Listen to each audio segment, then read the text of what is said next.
할렐루야, 반갑습니다. 2025년 6월 8일 주일 예배를 시작합니다. 예배는 하나님을 기쁘시게 하는 것입니다. 내 영혼아 하나님을 기쁘시게 하자. 세 번 이렇게 고백하심으로 예배 선언하고 시작하도록 하겠습니다. 시작. 내 영혼아 하나님을 기쁘시게 하자. 내 영혼아 하나님을 기쁘시게 하자. 내 영혼아 하나님을 기쁘시게 하자.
예배를 위해서 합심하여 간절히 기도합니다.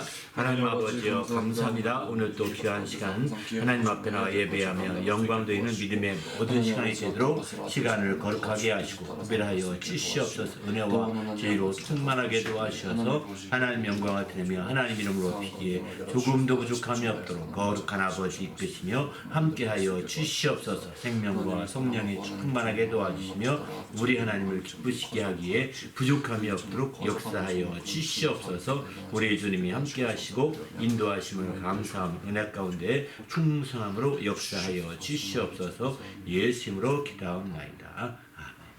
하나님 아버지여 감사합니다. 오늘도 거룩한 지혜를 주시고 우리 하나님 앞에 나와서 예배하며 영광 돌리게 하심을 감사합니다. 이 모든 시간 하나님의 성령으로 충만하게 우리 하나님을 기쁘시게 하는 예배가 될 수 있도록 인도하여 주시옵소서. 이를 위해서 성령께서 친히 인도해 주시고 주장하여 주시옵소서. 특별히 진리의 성령으로 충만하게 하셔서 진리의 풍성함을 누리는 믿음의 예배가 되도록 인도하여 주시옵시고 또 모든 순서와 시간들 낼 수 있도록 주장하여 주시옵소서. 우리 주님이 함께 하시고 인도해 주시고 나올 때 우리 주 예수 이름으로 간절히 기원하옵나이다. 아멘. 전능하사 천지를 만드신 하나님 아버지를 내가 믿사오며 그 외아들 우리 주 예수 그리스도를 믿사오니 이는 성령으로 잉태하사 동정녀 마리아에게 나시고 본디오 빌라도에게 고난을 받으사 십자가에 못 박혀 죽으시고 장사한지 사흘 만에 죽은 자 가운데서 다시 살아나시며 하늘에 오르사 전능하신 하나님 편에 앉아 계시다가 저리로서 산자와 죽은 자를 심판하러 오시리라. 성령을 믿사오며 거룩한 공예와 성도가 서로 교통하는 것과 죄를 사하여 주시는 것과 몸이 다시 사는 것과 영원히 사는 것을 믿사옵나이다.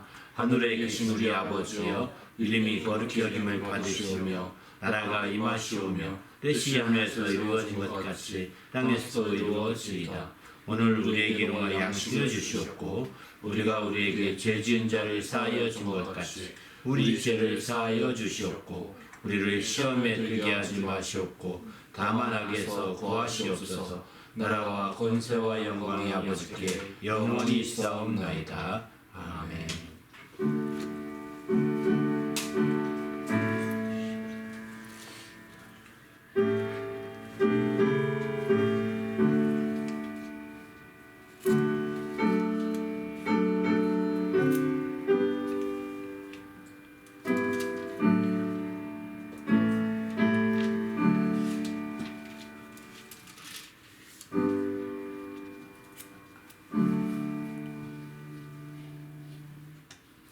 오늘 하나님께 드릴 찬송은 빈들의 마른 풀같이, 또 185장 내가 매일 기쁘게, 또 191장 은혜 아니면 살아갈 수가 없네, 세 곡 찬송으로 하나님께 영광을 드립니다.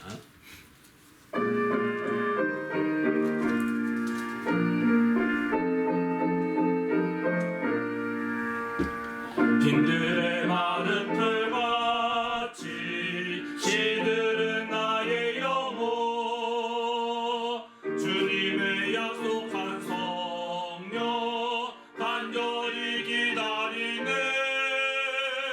강은 요람의 마른 땅에 단비를 내리시네. 성령의 단비를 부어 새 생명 주옵소서. 반가운 빗소리 들려 산천이 춤을 추네. 봄비로 내리는 성령 내게도 주옵소서. 가물함의 마른 땅에 단비를 내리시는 성령의 단비를 부어 새 생명 주옵소서. 절 따라 우로를 내려 조목이 무성하니 갈급한 내 심령 위에 성령을 부으소서. 가물함의 마른 땅에 단비를 내리시듯 성령의 단비를 부어 새 생명 주옵소서. 참되신 사랑의 언약 어길 수 있사오랴. 오늘의 흡족한 은혜 주실 줄 믿습니다. 가물함의 마른 땅에 단비를 내리시듯 성령의 단비를 부어 새 생명 주옵소서. 내가 매일 기쁘게 쓸 내 얘기의 맘은 주의 팔이 나를 안보하며 내가 주의 큰 복을 받는 참된 비결은 주의 영이 함께함이라. 성령에 계시네. 할렐루야 함께하시네. 좋은 길을 걸으며 밤낮 기뻐하는 것 주의 영이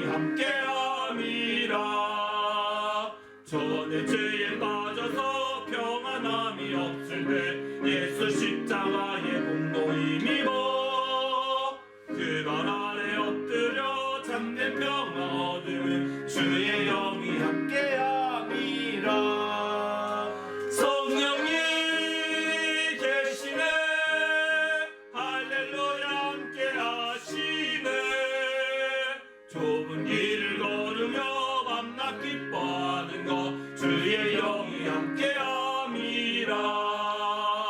나와 동행하시고 모든 염려하시니 나는 숲의 새와 같이 기쁘다.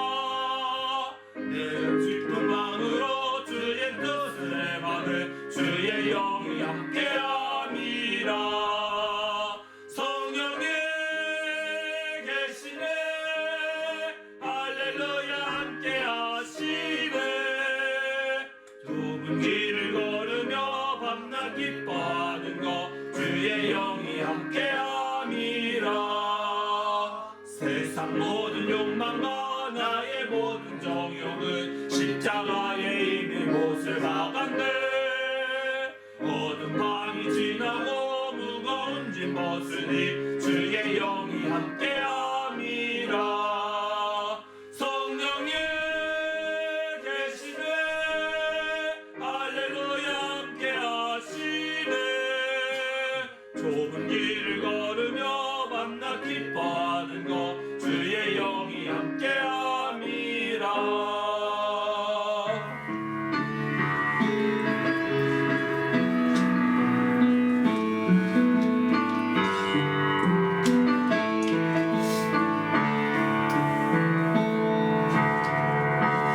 은혜 아니면 살아갈 수가 없네. 모음마저도 다 주의 것이니 세상 평안과 위로 내게 없어도 예수 오직 예수뿐이네. 끝인 계획 다 볼 수도 없고 작은 고난에 지쳐도 주께 묻긴 나의 모든 삶 버티고 견디게 하시네. 은혜 아니면 살아갈 수가 없네. 나의 모든 것 다 주께 맡기니 참된 평안과 위로 내게 주신 주 예수 오직 예수뿐이네. 크신 계획 다 볼 수도 없고 끝인 계획 다 볼 수도 없고 작은 고난에 지쳐도 주께 묻기 나의 모든 삶 버티고 견디게 하시네. 은혜 아니면 살아갈 수가 없네.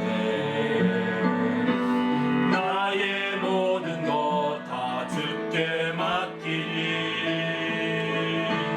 참된 평안과 위로 내게 주신 주 예수 오직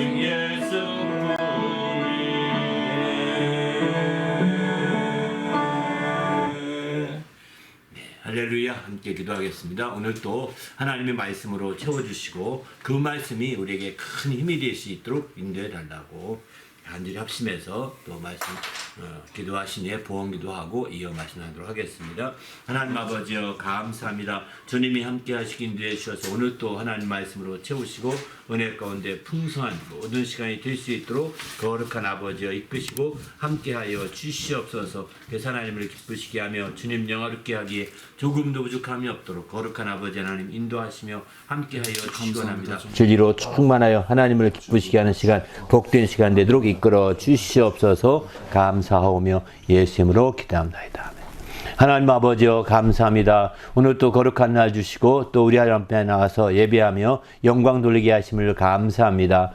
아버지 하나님 앞에 나올 때에 거룩한 믿음과 예물을 드려 영광 돌리는 주님의 귀한 성도들 정말 주께서 함께 하시고 어디에 있든 언제든 하나님의 은혜와 복이 넘쳐서 늘 주 안에서 승리하며 형통하도록 주의 복으로 함께하여 주시옵소서. 오늘 또 부족한 종에게 말씀의 지혜와 지식과 권능을 다하여 주시옵시고 주의 말씀으로 풍성한 모든 말씀이 될 수 있도록 성령으로 이끄시고 함께하여 주시옵소서. 감사드리며 예수님의 이름으로 기도하옵나이다. 아멘. 예. 우리 하나님 앞에 나올 때 또 거룩한 믿음과 예물을 드린 성도들에게 주님의 축복이 함께 하시기를 예수님의 이름으로 축원합니다. 아멘. 예. 하나님의 말씀은 요한복음 15장 22절부터 보시겠습니다. 요한복음 15장 22절에서 27절 말씀입니다. 다 같이 읽겠습니다. 시작. 내가 와서 그들에게 말하지 아니하였더라면 죄가 없었으려니와 지금은 그 죄를 핑계할 수 없느니라. 나를 미워하는 자는 또 내 아버지를 미워하느니라. 내가 아무도 못한 일을 그들 중에서 하지 아니하였더라면 그들에게 죄가 없었으려니와 지금은 그들이 나와 나의 아버지를 보았고 또 미워하였도다. 그러나 이는 그들이 율법에 기록된 바 그들이 이유 없이 나를 미워했다 한 말을 응하게 하려 함이라.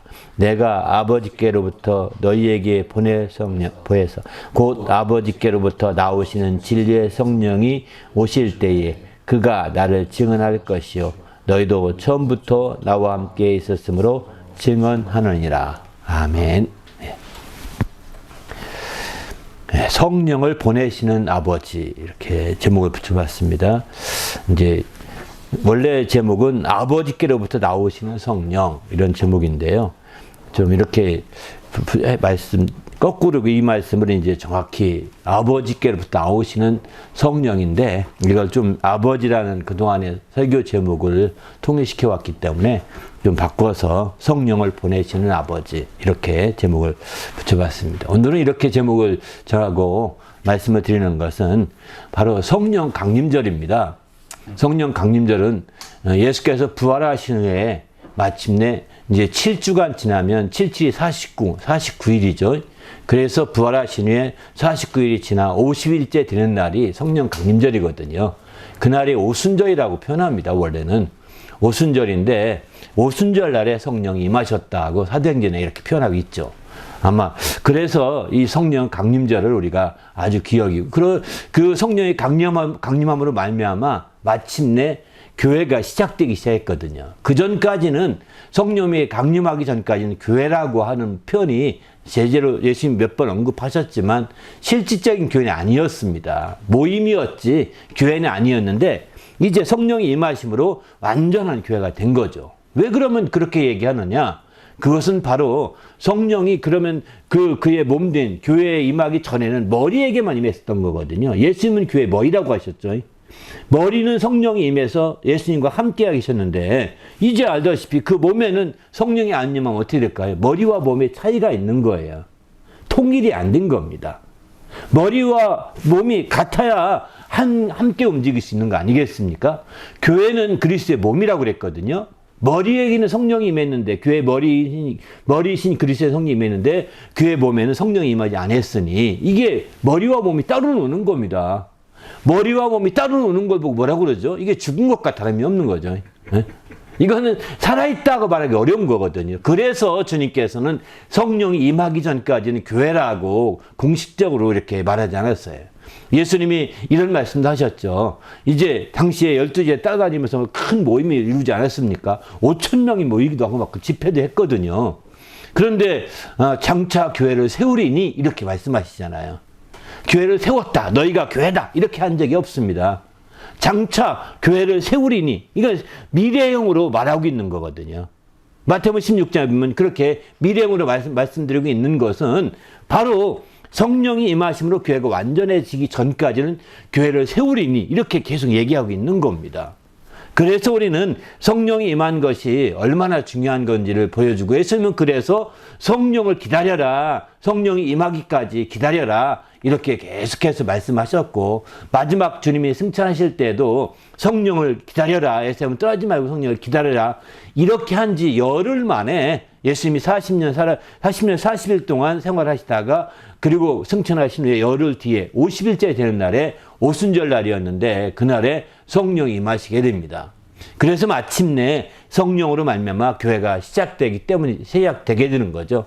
그래서 이 오순절 날, 성령이 임한 날, 곧 성령 강림절이 사실은 교회의 생일이라고 볼 수 있습니다. 이 교회의 생일이기 때문에 이날은 참 소중합니다. 그 파티가 열리고 해야 정상적이거든요.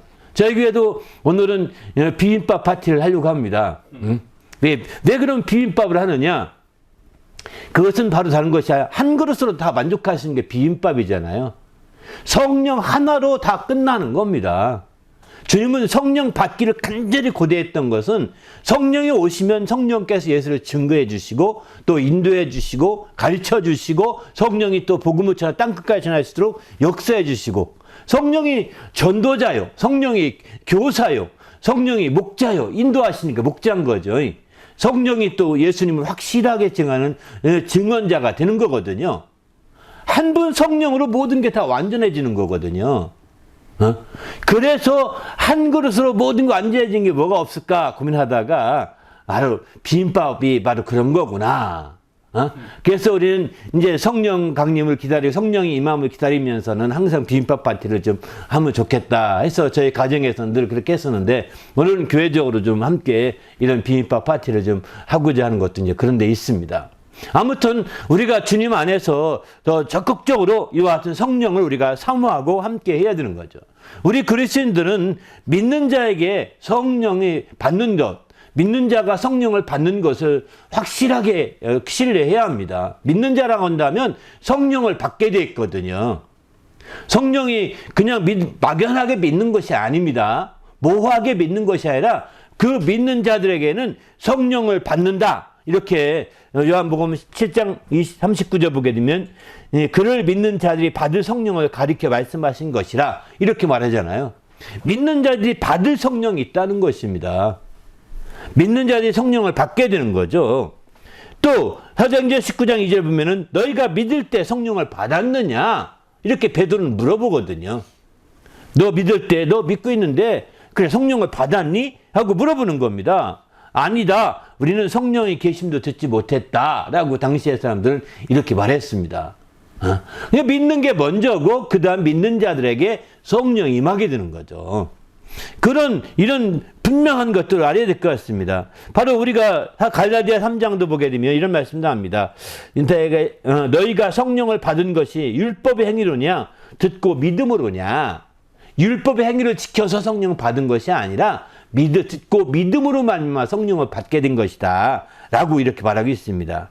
또 성령을 주시고 또 너희 가운데 능력을 행하신 이의 일이 율법의 행위에서냐 아니면 혹은 듣고 믿음에서냐 라고 다시 갈라디아 3장 5절은 다시 묻습니다.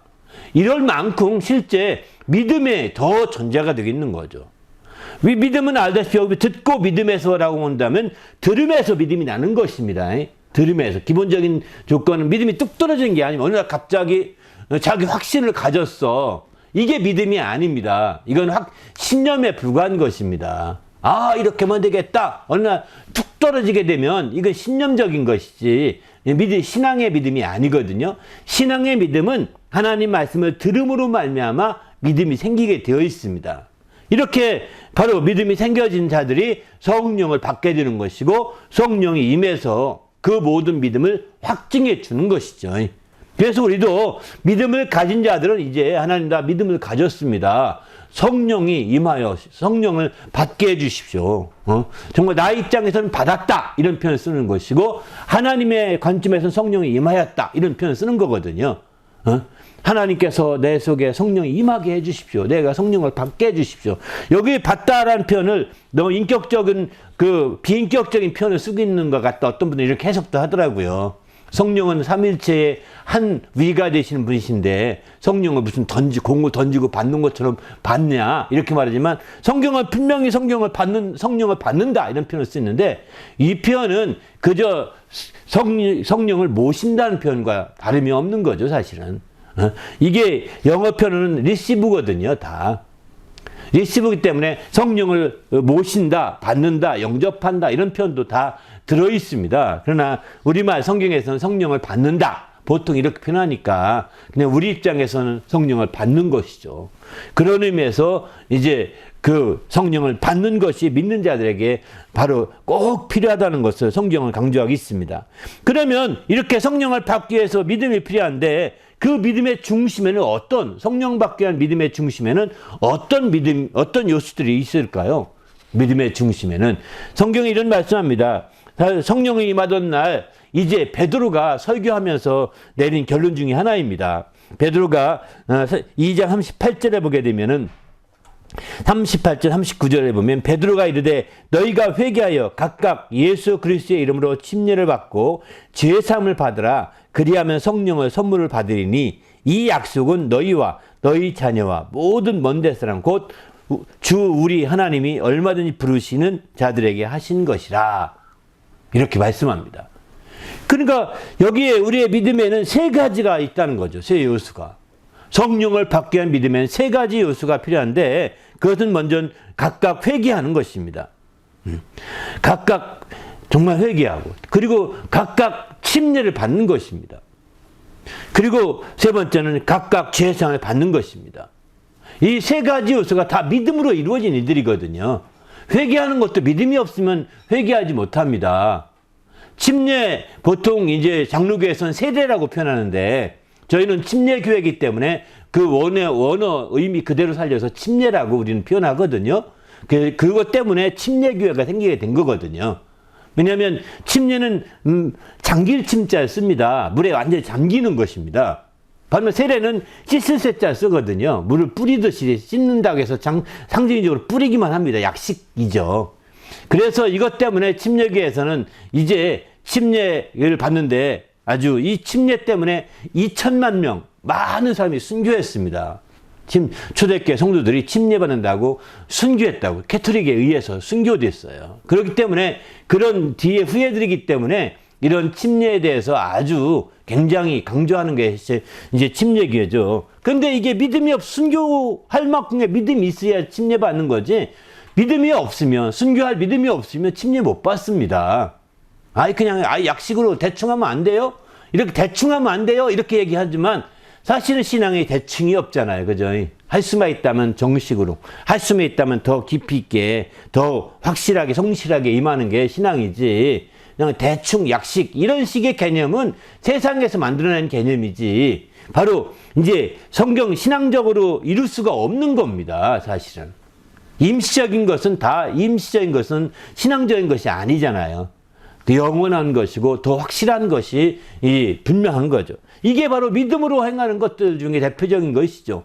또 이제 세 번째는 믿음으로 죄사함을 받아야 된다는 거예요. 내가 어떤 죄사함 받는 것도 믿음이 필요합니다. 믿음이 없이는 죄사함이 안 되거든요. 그러면 어떤 믿음이냐? 말씀, 주님의 듣고 믿음이 생긴다고 했으니까 죄사함의 약속하신 약속의 말씀을 듣고 그것을 믿음으로 죄사함을 받는 것입니다. 바로 하나님께서 정말 이제 아들을 통해서 죄를 사하신다고 하는 약속의 말씀을 들었다. 그러면 그 약속을 듣고 나 몰랐는데 진짜 그렇네. 그러면 나도 죄사함 받았다는 얘기 아니야? 맞습니다. 그렇게 해서 이제 그 약속을 듣고 믿음을 가짐으로 죄사함을 각각 받아야 되는 거죠. 이렇게 되면 바로 우리처럼 성령을 선물로 받게 된다라고 이렇게 이제 베드로는 이렇게 얘기하고 있습니다. 그렇습니다.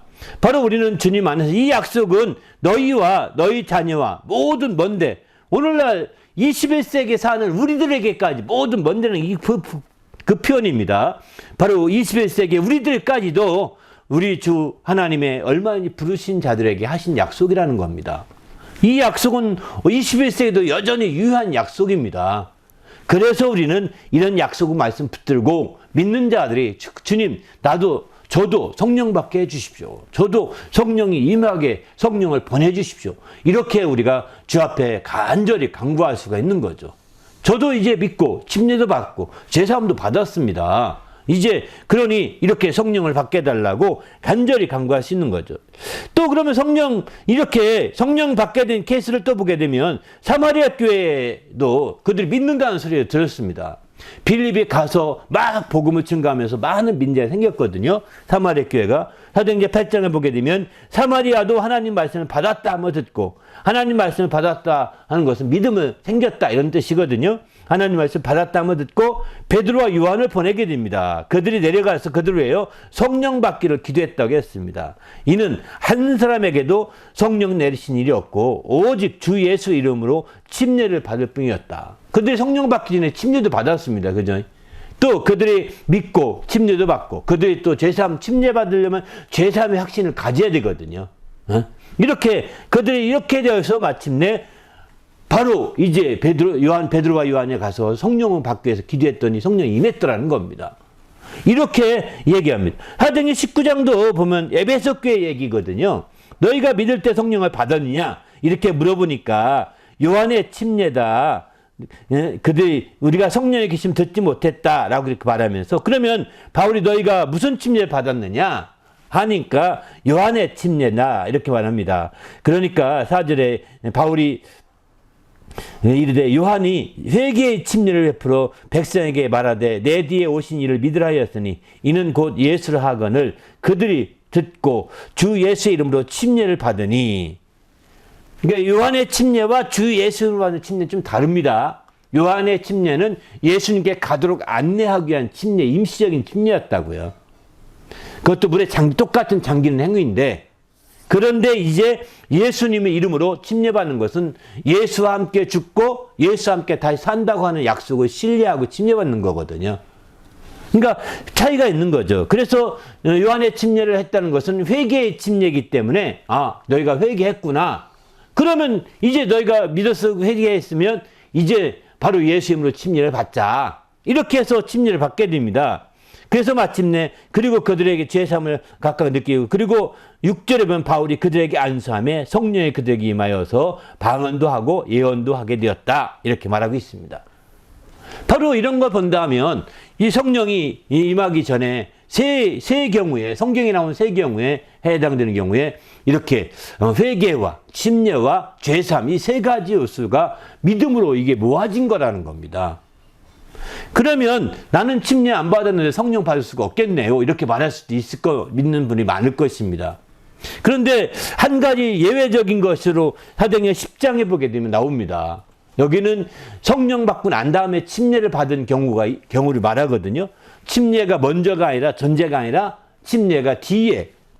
사도행전 10장에 보면 베드로가 이 말을 할 때에 성령이 말씀 듣는 모든 사람, 이게 고넬료라고 하는 가정에 초청받아서 말씀을 증거해 가는데, 고넬료 온 가족과 그 친지들이 다 모였었고 그들이 말씀 듣는 중에 성령이 내려오셨다는 거예요. 성령이 말씀 듣는 모든 사람 내려오시니 성령이 임하신 거죠. 이에 베드로가 이르되 이제 이 사람들이 우리와 같이 성령을 받았으니 누가 능히 물로 침례 베품을 금하리요 하고, 베드로가 입을 열어 말하되 내가 참으로 이 사람들이 사람이 예물을 보지 아니하고 또 각 나라 중에 하나님을 공의하고 의를 행하는 사람이 다 받으시는 깨달았도다 이렇게 말하죠. 그래서 마침내 이들에게 침례를 금하지 않고 베푸게 됩니다. 그러니까 침례 그 세 가지 요소 중에 침례는 바로 성령 받기 전에 받을 수도 있고 성령 받고 난 다음에 받을 수 있는 게 조금 유동적입니다. 그러나 다른 두 가지 회개와 제사함은 바로 성령 받기 전에 꼭 필수적인 믿음의 요소라고 볼 수 있는 거죠. 그리고 침례는 이 두 성경의 사도행전에 보게 되면 이런 성령 임하는 과정들 여러 케이스를 볼 때 바로 조금 차이가 있는 거죠. 그래서 우리는 이제 주님 안에서 성령을 받고 성령에 대한 간절한 사모함이 누구보다 필요하다는 거죠. 그러면 이렇게 성령을 받게 되면 이제 어떤 혜택을 누릴 수 있느냐? 사도행전 14장 16절을 보게 되면 내가 아버지께 구하겠으니 다른 부에서 너희 주사 영원토록 너희와 함께 있게 하리니, 성령을 보내주시면 영원토록 함께 있게 하신다는 겁니다.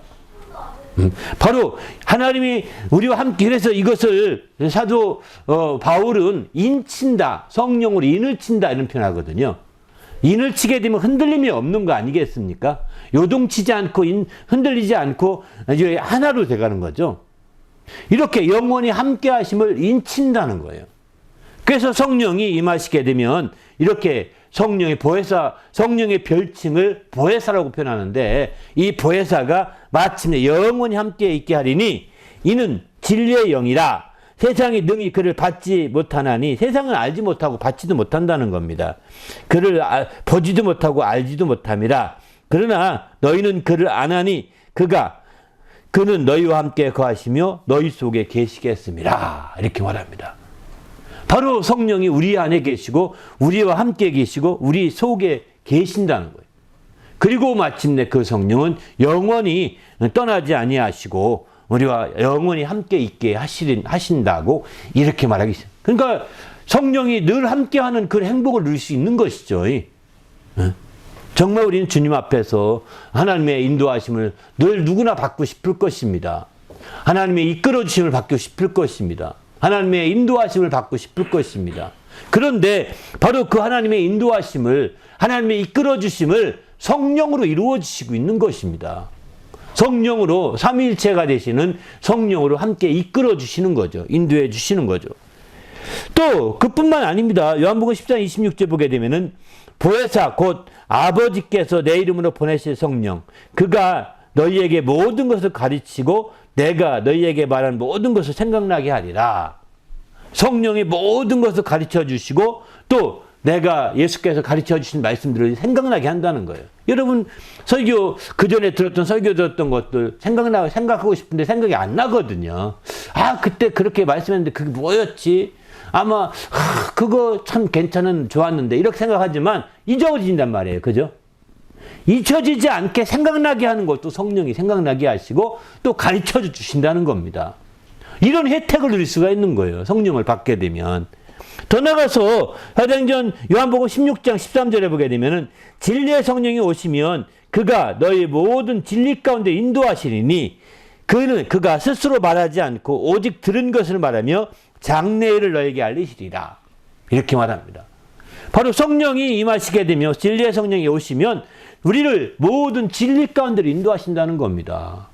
여기 모든 진리 가운데라는 것은 여기 정말 진리 하나 가운데로 인도한다는 말도 되겠지만 세상엔 진리라는 것이 많이 있잖아요. 그죠? 근데 이게 진리인지 아닌지 여러분이 이게 믿음이 안 갈 때가 굉장히 많거든요. 이때 성령의 인도를 받게 되면 진리 가운데 나갈 수 있다는 거예요. 그 거짓된 것, 정말 짜투리 이런 것과 차이가 있는 거죠. 차이가 있게 모든 진리, 그리고 마침내 궁극적인 하나님의 길이요 진리요 생명이신 예수님께까지 최후에는 이렇게 인도가 되는 거죠. 예수 그리스도를 오늘 본문처럼 증언해 주시기 때문입니다. 바로 이렇게 해서 진리 가운데 인도해 주시고 또 더 나가서 이제 그 성령께서 우리를 스스로 말하지 아니하고 들은 것, 설교 시간에 들은 것, 또 간증하면서 들었던 것, 이런 것도 다 생각나게 해주신다는 겁니다. 말하게 그런 것들을 말하신다는 거예요. 내 속에서 버떡 떠오른 생각들, 이게 성령이 말하는 것들 중에 대표적인 거거든요. 나는 전혀 생각지 않았는데 갑자기 내 속에서 어떤 생각이 탁 떠올랐어요. 성령이 내 속에서 말하고 있는 것들 중에 대표적인 것입니다. 그게 부정적인 것이 아니라 좋은 것이라면 더 말할 것이 없는 겁니다. 여러분의 좋은 아이디어든 좋은 생각이든 이것 다 성령께서 들었던 것을 말하시는 거죠. 더 나가서 장래일을 너에게 알리신다. 성령이 인도를 받게 되면 이제 장래에도 그렇게 걱정이 안 됩니다. 염려할 것이 없는 거죠. 우리가 당장 두렵고 떨리고 막 그렇게 하지만 이제 특별히 이제 비전을 놓고 고민하는 분들이 많잖아요. 성령의 인도를 받는 사람들은 비전 때문에 고민하지 않습니다. 왜? 성령께서 이끌어 주시기 때문입니다. 장래를 알려주시기 때문에. 그래서 이렇게 하면 좋겠다, 이렇게 하는 게 바람직하겠다, 이렇게 생각이 먼저 알려주시고, 그리고 나서 계속해서 한번 알려주시면 그걸 붙들고 그때부터 기도해야 됩니다. 그리고 하나님 이게 주님이 알려주신 것이면 더 확실하게 인도해달라고 컨펌해 주실 것을 확인해 주실 걸 기도할 필요가 있거든요. 주님이 컨펌해 주십시오. 이게 주님이 내게 주신 지혜입니까? 나의 장래를 알리시는 것입니까? 그러면 알려주시고 더 확인해 주십시오. 이렇게 기도를 하다 보면 어느 순간에 더 확신을 갖게 되고 그러면 그 일을 가면 되거든요. 그런데 우리가 그렇게 하지 아니하고 그냥 오늘은 이렇게 했다가 내일은 저렇게 했다가 모레 이렇게 했다가 오락가락 하면 답답하죠. 그렇지 않습니까? 우리가 성령의 인도를 받아서 이렇게 장례를 알리시는 성령의 인도를 받으시길 바랍니다. 할렐루야. 그러면 이 성령이 우리가 받게 되고 하나님께서 성령이 우리에게 하나님이 보내주셔서 임하시게 되는데, 그러면 이 성령이 어떻게 하나님을 보내시게 될까? 어떻게 이렇게 우리에게 보내시게 되고, 우리가 성령을 받게 하나님 보내주셔야 되는데 어떻게 보내시게 될까? 예수께서는 그럼 성령을 어떻게 우리에게 보내게 되었을까? 한번 몇 가지 말씀을 찾아보려고 합니다. 요한복음 14장 16절 보게 되면은 먼저 내가 아버지께 구하겠다 이렇게 말합니다. 내가 아버지께 구하겠으니 또 다른 보혜사를 너에게 주사 이렇게 주도록 구하겠다는 것입니다. 이걸 그러더니 이제 요한복음 16장 26절 보면은 내가 아버지께로부터 너에게 보낼 보혜사. 여기서는 내가 예수님이 주체가 되어 보낸다는 겁니다. 보낼 보혜사, 보내리라고 표현했잖아요. 그죠? 그냥 예수님이 주체가 되었다는 뜻입니다. 내가 보낼 보혜사 이렇게 나오죠. 그런 성령, 보혜사 성령이죠. 아버지께 나오시는 진리의 성령 이렇게 표현하죠. 또 요한복음 16장에 보게 되면 7절에 보면 내가 실상을 너희에게 말하노니 내가 떠나가는 것이 너에게 유익이다. 내가 떠나가지 아니하면 보혜사가 너에게 오시지 아니할 것이요 가면 내가 그를 너에게 보내리니 이렇게 표현하죠. 왜 내가 떠나가야 된다고 할까요? 주님이 내가 성령을 구하게 했으면 성령이 오시게 된다 이렇게 말했는데, 아니 여기서 구하면 안 되십니까? 주님이 성령을 구하신다는 게 그저 우리가 기도하듯이 구한 것이 차이가 있는 것이죠. 주님은 성령을 이제 아버지께로 가서 성령을 구하겠다는 뜻입니다. 내가 떠나서 아버지께로 가야 된다. 가면 내가 아버지 성령을 구해서 너에게 보내리니 이런 표현이거든요. 그러니까 저희 성령은요, 그냥 예수님께서 그렇게 성령을 참 높이셨다고 보아야 됩니다. 성령 하나님이여 정말 아버지여 성령을 저 제 아들에게 보내주십시오. 이게 아닙니다. 그 상태 그게 아니라 이제 그가 아버지께 가셔서 아버지께 아버지 이제 저들을 놓고 왔는데 저들을 성령을 보내서 하나가 되게 해주십시오. 이렇게 기도하는 거거든요. 성령을 보내서 머리와 몸이 하나 되게 해주십시오. 아버지께 구하는 것입니다. 그러니까 성령에 대해서는 우리가 오늘날 우리는 땅에서 기도하죠. 성령을 구하지 않습니까? 하나님 성령을 받게 해주십시오. 이렇게 성령을 구하지 않습니까? 그런데 땅에서 구하지만 예수님은 땅에서 구하는 분. 우리는 땅에 몸을 딛고 땅에 속한 자여서 육신이 땅에 속한 자여서 이렇게 땅에서 기도하지만 예수님은 하늘에 속한 분이시거든요. 그래서 하늘에 가셔서 그 성령을 구해서 성령을 보낸다는 거예요. 여기 굉장히 중요한 절차인 거예요. 그래서 사도행전 2장 33절 보게 되면은 그가 약속하신 성령을 아버지께 받아서 너희가 보고 들은 이것을 우리에게 부어주셨다. 이렇게 표현하죠. 아버지께 약속하신 성령, 내가 아버지께 가면 성령을 보내주겠다. 약속했잖아요. 약속하신 성령을 아버지께 구해서 아버지께 받아서 아버지께 가서 구한 성령을 아버지께 받아서 그리고 그분이 보내신다는 거예요. 아주 그 절차가 분명합니다. 그래서 이렇게 표현하고 있는 거예요. 그래서 그렇지만 이제 우리는 하늘에 올라가 성령 받는 것이 아니라 이 땅에서 성령 받는데 성령 받는 것을 성경은 가장 좋은 기도라고 했습니다. 누가복음 11장 13절 보면 너희가 악할지라도 좋은 것을 자식에 줄 줄 알거든 하물며 너희 하늘의 아버지께서 구하는 자에게 성령을 주시지 않겠느냐. 성령을 구하는 자에게 성령을 주신다는 거예요. 누가 떡을 구하는 자에게 돌을 주며 생선을 구하는 자에게 뱀을 줄 자가 누가 있겠느냐. 그 아비가 악할지라도 좋은 것을 자식에게 주지 않겠느냐. 이렇게 말씀하면서 이제 하늘 아버지께서 구하는 성령을 구하는 자에게 성령을 주시지 않겠느냐. 이렇게 말하고 있는 거죠. 그런데 똑같은 구절이 마태복음 7장 7절 나오거든요. 이 말씀 똑같은 구절이 7장 7절 나오는데 너희가 악한 자라도 좋은 것을 자식에게 줄 줄 알거든 하물며 하늘에 계신 너희 아버지께 구하는 자에게 좋은 것을 주지 않겠느냐. 이렇게 말하고 있는 겁니다. 좋은 것을 준다는 겁니다. 좋은 것이 뭐냐? 이 마태복음과 누가복음 같이 이렇게 똑같이 적용시켜 보면 아, 성령은 좋은 것이구나. 이렇게 볼 수가 있는 거죠. 그리고 성령을 구하는 것은 최고의 기도라고 볼 수가 있는 거죠. 성령을 구하는 것은, 그리고 우리가 정말 다른 성령을 받는 것은 그 기도응답의 아주 최고의 기도응답이라고 볼 수가 있는 겁니다. 왜? 최고의 좋은 것을 구했고 또 최고의 좋은 것을 받은 거기 때문이죠. 우리도 주님 안에서 이렇게 정말 주 안에서의 멋진 신앙생활이 되시기를 예수님의 이름으로 축원합니다. 할렐루야. 그래서 우리가 적극적으로 정말 어디에 있든지 성령을 구하되, 성령을 구하는 게 다양하죠. 성령의 충만함을 구하고 성령의 인도함도 구하고 성령의 감동도 받아야 되거든요. 성령의 그 감화도 받아야 되고, 이렇게 성령의 감동도 구하고 성령의 감화도 구하고 성령의 인도함을 구하고, 이런 것들이 많습니다. 성령과 관계된 것들이. 이런 기도들이 다 성령의 최고의 이제 우리가 가장 좋은 기도 제목 중에 하나라고 볼 수가 있는 거죠. 우리 모두도 이렇게 성령을 구해서 주님 안에서 더 놀라운 하나님의 역사를 누리는 성도가 되시기를 예수님의 이름으로 축원합니다. 할렐루야. 그러면 이제 오늘 본문에서는 예수께서 보낼 성령을 본문에서는 어떻게 표현하고 있냐면 바로 아버지께로부터 나오시는 진리의 성령이다, 이렇게 표현하고 있습니다. 바로 내가 너희에게 보낼, 아버지께로부터 너희에게 보낼, 내가가 주체지죠. 예수님이 아버지께 받아서 너희에게 보낼 보혜사, 이렇게 했는데 곧 아버지께로부터 나오시는 진리의 성령이라는 거예요. 그러니까 아버지께로부터 나오신 성령을 아들이 받아서 보낸다고 했으니까 아버지께 나오신 성령이 아들에게 함께하고 아들을 통해서 성령이 보내지는 겁니다. 절차가 정확히 이렇게 표현하고 있는 거죠.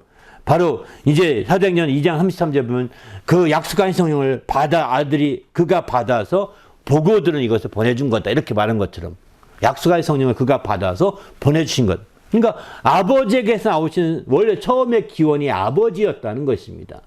아버지에게서 나온 성령이 아들에게 오시고 아들에게서 받은 성령이 마침내 우리에게 오게 되는 거죠. 그러니까 이 성령의 출처가 아버지와 아들로부터 우리에게 공급된다라고 이렇게 봐야 되는 거죠.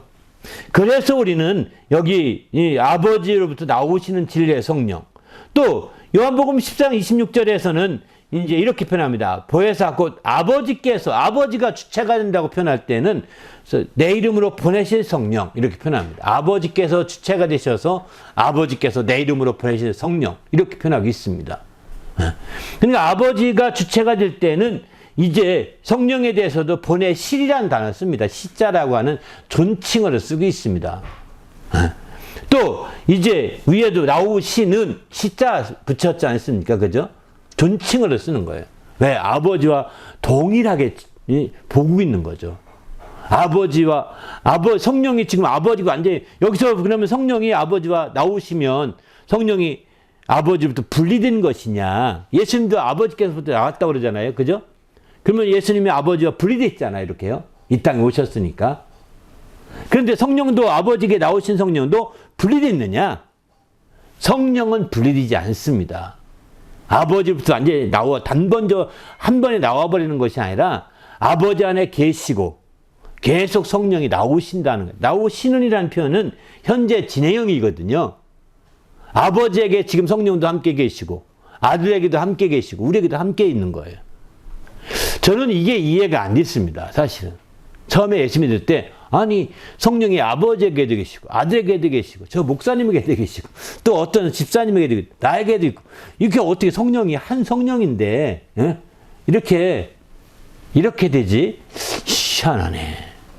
분명히 한 인격체인데 한 인격체가 어떻게 이렇게 다양한 사람 속에 동시다발적으로 함께 역사할 수 있을까?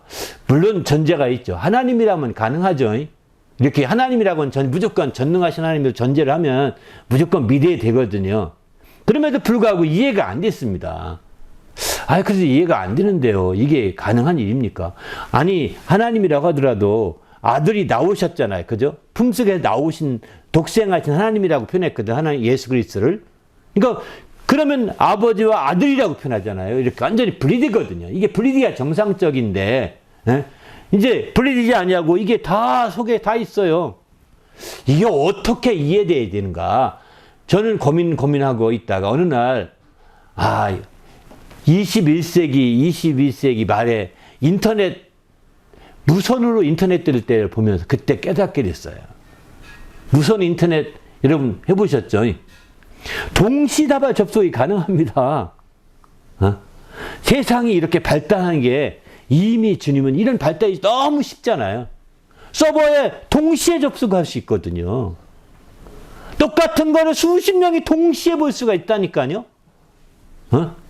그뿐만 아니라 똑같은 거 전에 본 사람도 있고, 지금 본 사람도 있고, 나중에 볼 사람도 있어요. 똑같은 거를. 지금은요, 너무 쉽습니다. 이 성령의 역사가. 그러면 서버에만 있는 거예요, 이게. 요즘에는 서버라고 표현하지 않고 크라우드라고 쓰더라고요. 크라우드. 그죠? 크라우드에 그게 저장되어 있어서 그걸 언제든지 동시에 다 볼 수도 있고, 또 이제 먼저 본 사람도 있고, 나중에 본 사람도 있고, 그 후에 볼 사람도 있고, 이게 서버라고 한다면 뭐 서버에 움직이니까 거기서 공급해 주는 거니까 거의 동시밖에 안 되잖아요. 근데 어느 크라우드 장치가 돼서 거기서 다 마치 하나님 안에 계신 성령이 어떤 크라우드 같은 거라고 볼 수 있는 거죠. 비유가 제가 뭐 요즘에 과학 용어를 정확히 몰라서 정확한지 모르겠습니다만 그렇게 이해하면 어떻게 생각이 들어요? 비유적으로. 그래서 마침내 전에 성령 받은 사람도 있어요. 이런 인터넷이 안 될 때도 성령 받은 사람이 있고 2000년 전에 여기 사도행전처럼 말이죠. 또 1000년 전에도 받은 사람이 있고요. 또 그 전에 인터넷이 안 돼도 그들은 그렇게 받은 겁니다. 하나님 품속에 있는 성령을 그 크라우드에 서버와 크라우드 연결시켜서 받게 된 거죠. 오늘날 우리는 이제 그 크라우드와 서버를 통해서 함께 이렇게 동시적으로 어떤 경우는 동시에 성령을 받기도 하지 않습니까? 이렇게 우리는 주님 안에서 이제 성령의 역사를, 놀라운 역사를 볼 수 있는 거죠. 그래서 이게 성령이 나오시는 진행형이라는 겁니다. 언제든지 볼 수 있는 진행형이라는 거예요. 한번 보면 지나간 과거가 아니라는 겁니다. 우리가 똑같은 거 또 볼 수 있고, 또 볼 수 있고, 또 느낄 수 있고, 그러지 않습니까? 이렇듯이, 물론 성령을 또 받는 건 아닙니다. 자기가 경험할 뿐인 거죠. 한번 경험한 사람은 또 성령 인도를 또 받을 수 있으니까요. 그렇지만 성령을 2번, 3번, 4번 받고 이렇게 하는 것은 아닌 거죠. 그건 다른 거죠. 그래서 자기가 접속했으면 그 얼마든지 그것을 다시 정말 회복해 갈 수 있는 그런 상태가 됐다는 것을 말하고 있는 거죠. 아무튼 정말 이렇게 그 무선 인터넷 있을 때 어느 순간에 내가 옛날에 궁금해서 기도했었는데 그게 이렇게 풀어졌네 깨닫게 되면 너무 기뻤어요, 사실은. 그게 너무너무 기뻐요.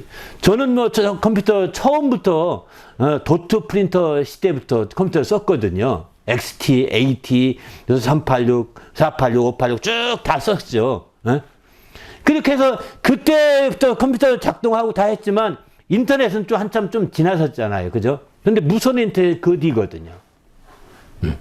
무선 인터넷 되면서 옛날 컴퓨터로만 하더라도 선이 안 보이는데 선이 있어야만 됐거든요. 그러나 선이 없는 무선 인터넷 되는 순간에 이게 가능하구나. 21세기에도 가능하고 22세기에도 가능하고 주님이 안 오시는 한 언제든지 성령의 역사가 가능하구나 하는 것을 그때서 알게 된 거예요. 그 전에 기도해놨죠. 이상합니다. 여러분도 그렇게 기도하세요. 이해 안 되는 거 있으면 하나님 이상합니다. 나 그거 이해 못하겠습니다. 깨닫게 해주십시오. 자꾸 생각날 때만 계속 기도하다 보면 어느 순간에 저는 그렇게 기도한 게 한 10년 넘어갔죠. 10년 넘어가서 그때 깨닫게 된 거죠. 제가 79년도 그때부터 예수 믿었거든요. 그리고 79년도 예수 믿고 이제 85년도 이제 사역을 시작해서 이제 5년 6년 지나고서 사역하기 시작했고 이제 한 80년도 말쯤에서 컴퓨터가 80년대 중반 이후에 컴퓨터가 본격적으로 나왔던 것 같습니다. 제가 그래서 맨 처음 컴퓨터로 아주 그때 귀한 프린터, 도트 프린터 있던 시대에 아주 성탄절에 귀한 선물을 받았는데 도트 프린터로 예수님 형상을 도트로 찍어서 출력한 거였어요. 이거 긴. 그것도 뭐 이게 예수님이라고 출연한 거라고 하더라고. 자기가 그렇게 만들었다고. 그런데 그 선물을 받았었는데 그땐 귀했는데 이게 별거 아니더라고. 나중에 보니까. 아무튼 그렇게 해서 이제 무선 인터넷 시대를 당하면서 이 성령 이걸 그때 알게 된 거죠. 우리 모두도 주님 안에서 정말 이런 성령을 꼭 받으셔서 정말 지금도 성령이 나오시는 성령이십니다. 지금도 살아서 역사하서 나오시는 성령이십니다. 아주 생생하게 체험할 수 있고 생생하게 경험할 수 있는 겁니다. 우리가 너무 컴퓨터만 생각하지 마시고 성령의 이런 놀라운 무선의 성령이 연결되시길 바랍니다. 할렐루야. 그렇게 하셔야 우리가 하나님의 사인을 받을 수 있습니다. 하나님의 지시를 받을 수 있는 겁니다. 하나님의 뜻을 깨달을 수 있고 알게 되는 겁니다. 우리 모두도 주님 안에서 이렇게 정말 깨어있길 예수님의 이름으로 부탁드립니다. 할렐루야. 그러면 성령께, 이 아버지께 나오신 성령, 아버지께서 성령을 보내주셨는데 이 나오신 성령이 바로 오시게 되면 예수를 증언하신다고 했는데 바로 오늘 본문에 말씀하시죠. 어떻게 예수를 증언하시느냐? 바로 죄에 대해서, 의에 대해서, 심판에 대해서 책망하심으로 예수를 증언하시게 됩니다. 예수님이 죄를 담당하셨다. 왜 믿지 아니하느냐? 라고 이걸 책망하는 거죠. 요한복음 16장 19절부터 보시면 죄의 대열함은 그들이 나를 믿지 아니함. 예수님이 죄를 담당하시고 죄 때문에 죽으셨고 그리고 마침내 부활하셨거든요. 이걸 믿어야 죄상을 받게 되는데 왜 믿지 아니하느냐 이걸 증거하신다는 겁니다. 의의 대열함은 바로 이제 10절에 보면은 내가 아버지께로 가니 너희가 다시 나를 보지 못하며 이렇게 표현했습니다. 바로 예수님이 아버지께 가서 이제 정말 이 땅에서 우리가 예수를 믿음으로 의롭다함을 얻는 것을 이제 알게 되는데 당시에 그들은 예수님이 분명히 보았고 그분이 아버지 가니까 다 보았습니다. 그런데 오늘날 우리는 이제 장차 내가 아버지께 가게 되면 보지 못하게 될 것이다. 바로 의인은 바로 나를 믿는 것이 의롭게 여기는 것이다 라고 하는 것을 가르쳐 준다는 겁니다. 이제 보지 못하더라도 그런 모든 기록된 상황을 통해서 예수를 믿음으로 의롭다 하신 예수를 믿음으로 바로 의를 힘입어라 이렇게 얘기하고 있는 거죠. 이거 증언해 주시는 겁니다. 세 번째, 세상의 심판에 대하여라면 이 세상 임금이 심판을 받았음을 가르쳐 준다는 거예요. 어떻게 심판받았습니까? 예수님께서 바로 이제 모든 세상 임금의 가장 큰 권세가 뭐냐면 사망 권세거든요. 그 세상에서는 죽는 게 가장 무섭잖아요. 세상의 최고의 그 형벌이 사형이지 않습니까? 수백 년 뭐 징역 필요 없습니다. 죽는 게 먼저죠. 그러니까 사형 선고가 최고의 권세인 거예요. 사형이. 그 세상 임금의 이 땅의 모든 권세자들이 다 사형 선고 내리고 이렇게 해서 마침내 그렇게 하지만 그러나 세상 임금이 가진 사형 권세, 사망 권세, 이 권세를 깨뜨린 것이 누구냐? 예수님이시거든요. 이 사망 권세를 깨뜨리셔서 이제 세상 임금을 심판했다는 것입니다. 어떻게 깨뜨렸죠? 부활하신 거죠. 세상 임금이 사망 권세를 총동원해서 예수님을 죽였습니다. 그때 예수님은 그 사흘 만에 부활하심으로 말미암아 마침내 이제 그 세상 임금이 불의함을 드러낸 것이죠. 세상 임금이 불의한 방식으로 죄가 없는 예수님을 죽였기 때문에 이 의로우신 아버지께서 그를 살리신 것입니다. 그래서 마침내 세상 임금의 같은 사망 권세가 완전히 박살나게 된 거죠. 이렇게 해서 예수님을 증언하시게 되는 거죠. 바로 오늘 본문에 이제 26절에서 이렇게 나를 증언하신다 했는데 바로 사도행전 요한복음 16장 7절 이하에서 이렇게 세 가지로서 예수님을 증언하시게 되는 겁니다. 이제 우리도 주님 안에서 이런 놀라운 정말 주님의 증언을 받으시기 바랍니다. 그러면 아버지께 성령을 보내신 목적이 무엇이냐? 에베소 4장 3절에 보면 성령이 하나 되게 하시는 것을 힘써 지키라 했습니다. 성령은 하나 되게 하시는 겁니다. 머리와 몸이 하나 되게 하시고 성도 간에 하나 되게 하시고 또 이제 모든 주의 사람들 간에 하나 될 수 있도록 하나 되게 하시는 거죠.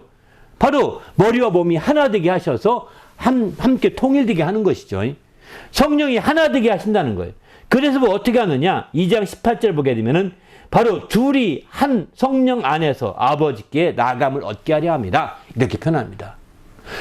바로 둘이 나뉘어졌던 것들이 이제 한 성령 안에서 하나 되어서 아버지께 나가게 하는데 목적이 있다는 것입니다. 그렇습니다. 성령은 우리가 아버지께서 성령을 보내주신 것은 하나 되게 하시는 것이고, 그래서 아버지께 나가서 아버지의 그런 행복을 누릴 수 있도록 하는 거죠. 그러면 성령을 보내시는 아버지, 이분께 행복의 뿔 내리면 어떤 행복을 우리가 누릴 수 있을까요? 성령이 보내신 아버지께 행복의 뿔 내리게 되면 성령이 하나 되시게 하시기 때문에, 성령이 하나가 되어서 하나 아버지 앞에 나가게 해주시기 때문에 바로 이제 하나된 아버지와 하나된 행복을 누릴 수 있게 되는 거예요. 그래서 그리스도의 행복은요, 하나된 행복입니다. 그리스도의 행복은 내 행복과 내 행복이 다르지 않습니다. 그래서 그리스도인들의 행복은 참된 행복으로서 함께 공유가 가능한 거죠. 그러나 세상의 행복은 공유가 가능합니까? 같지가 않습니다. 저 사람의 행복과 이 사람의 행복이 다른 겁니다. 각각 행복이 다른 겁니다. 그래서 공유가 되지 않아요. 공유되기가 어렵습니다. 그러나 정말 우리는 하나가 성령을 보내신 아버지께 행복의 뿔을 내게 되면 하나된 행복을 우리가 누리기 때문에, 바로 이런 하나된 하나님의 참 행복을 누리기 때문에 이제 우리는 서로가 공유하고 나누고 함께 나눌 수 있는, 공유할 수 있는 그런 행복, 이게 참된 행복인 것이죠. 우리도 이런 행복을 누리는 귀한 성도가 되시기를 예수님의 이름으로 축원합니다. 이제 나 혼자만 겨우 행복해지고 나 혼자만 행복을 가지고 누리고 나 혼자만 이렇게 가지고 놀려고 한다면 이것은 진정한 행복이 아닙니다. 이건 세상적인 것입니다. 내가 누리는 행복과 저 사람이 누리는 행복이 똑같은 크리스찬이라 하더라도 다르다면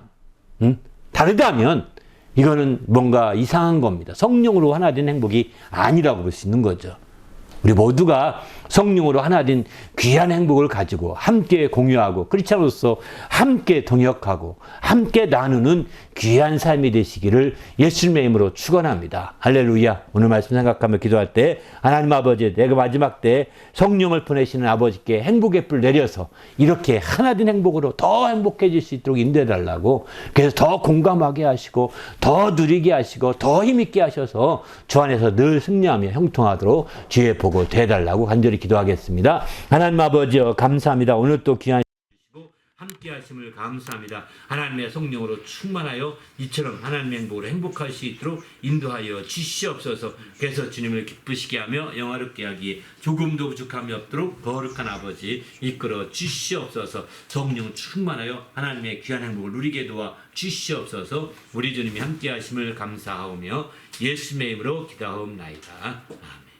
하나님 아버지 감사합니다. 오늘 또 귀한 시간 주셔서 성령을 보내시는 아버지, 그분께 행복의 뿔 내려서 성령으로 하나 된 귀한 공감된 행복을 가지게 도와 주시옵소서. 우리가 크리스찬이라고 함에도 불구하고 너와 내가 다른 행복을 가지고 혼자 정말 속으로만 좋아하는 그런 어리석은 정말 넌 크리스찬 같은 삶을 살지 않게 하시고, 이제 우리가 참된 그리스도인으로서 이제 성령으로 하나된 성도가 되게 하시고 또 하나된 참된 행복을 가지고 함께 행복해지게 도와 주시옵소서. 나의 행복만 아니라 형제의 행복, 나의 행복만 아니라 교회의 행복, 나의 행복만 아니라 다른 집의 행복을 보면서도 함께 행복할 수 있는 귀한 행복의 정말 올라온 참된 행복을 누릴 수 있도록 인도하여 주시옵소서. 오늘도 이처럼 성령이 인도하다 이렇게 행복해지기로 결심하고 돌아가는 모든 주의 성도들 축복하시며 함께 하시고 나왔고 예수님의 이름으로 축복하며 기도하옵나이다. 아멘.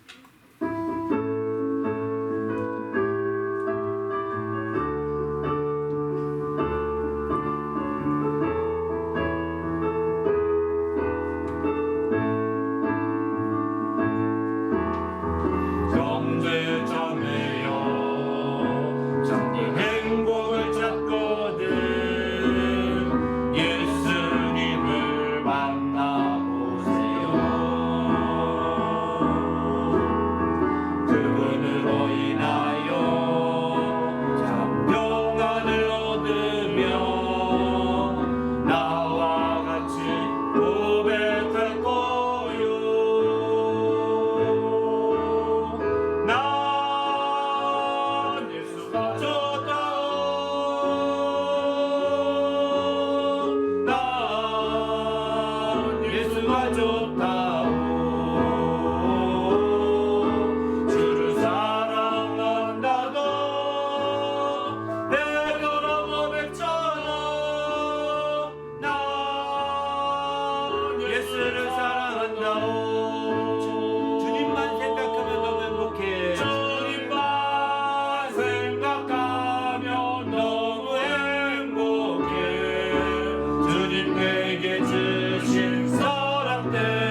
이제는 우리 구주 예수 그리스도의 은혜와 하나님 아버지의 크신 사랑과 성령님의 그 교통하심이 이제 하나님의 행복으로 하나된 참된 행복을 누리기로 정말 체험하기로 결심하고 들어가는 모든 믿음의 성도들 위에와 그 가정과 교회 위에 지금부터 영원토록 함께 있을지어다. 아멘.